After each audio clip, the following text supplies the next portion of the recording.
शबीर साहब, आपको special adviser का एक पोस्ट क्रिएट करके दिया गया है। इस पोस्ट के ज़रिए माइनॉरिटी आवाम को कैसे फ़ायदा होगा आपके ज़रिए? देखिए, आप भी जानते हैं कि मैंने कामारेड्डी से लड़ना था, लेकिन केसीआर कामारेड्डी से इलेक्शन लड़ने से मुझे निज़ामाबाद शिफ्ट किया गया और रेवंत रेड्डी साहब को कामारेड्डी शिफ्ट किया गया था।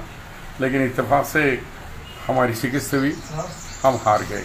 फिर भी हाईकमांड ने, चाहे मल्लिकार्जुन खड़गे जी, सोनिया जी, राहुल गांधी जी और हमारे अब्दुल अजीज चीफ मिनिस्टर रेवंत रेड्डी साहब ने फिर मुझे मौका दिया कि सिर्फ माइनॉरिटी से ही नहीं बनकर माइनॉरिटी के साथ साथ हमें हमारी एससी ब्रदर्स को और हमारे ओबीसी और साथ ही साथ ट्राइबल एसटी भाइयों के चार, जिनकी आबादी मिलाए तो 90% है, एससी एसटी बीसी माइनॉरिटीज मिलाए तो 90% जो तेलंगाना के अवाम है, इनका मुझे उनके साथ काम करने का, उनके मसाइल को सीएम साहब का ले जाके हल करके उनकी एजुकेशन में तरक्की, एम्प्लॉयमेंट में तरक्की, उनके मसाइल के ऊपर ज़्यादा से ज़्यादा मैं तवज्जो देकर उनको भी लाना चाह रहा हूँ। आप जानते हैं कि जब मैं राजशेखर रेड्डी साहब के पीरियड में माइनॉरिटी वेलफेयर था तो हमने जो मुसलमानों को 5 दिया, फिर हाईकोर्ट में हारने के बाद हमने 4% करे।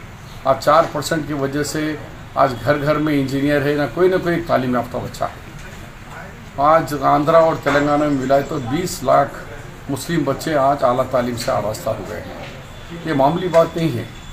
बड़े बड़े भाषण हो सकते हैं, तकरीरें हो सकते हैं, बड़े बड़े इज्तिमात हो सकते हैं बड़े बड़े, लेकिन एक बुनियादी काम था कि आज हम 20 लाख बच्चों को अल्हम्दुलिल्लाह गवर्नमेंट ने बनाई और वो सिलसिला जारी है। हम चाहते हैं कि अब तक माइनॉरिटी का मौका था, मुझे अब पूरों का मौका दिए सीएम साहब ने, एससी एसटी बीसी का भी। मैं इनके साथ साथ अक़लियतों के साथ साथ मैं इन भाइयों का भी ज़्यादा से ज़्यादा उनके मसाइल पे सीएम साहब तक ले जाकर मशवरा देना ही मेरा काम है। तो मैं उनके मसाइल उन तक ले जाऊँगा और कामयाब नुमाइंदगी करूँगा।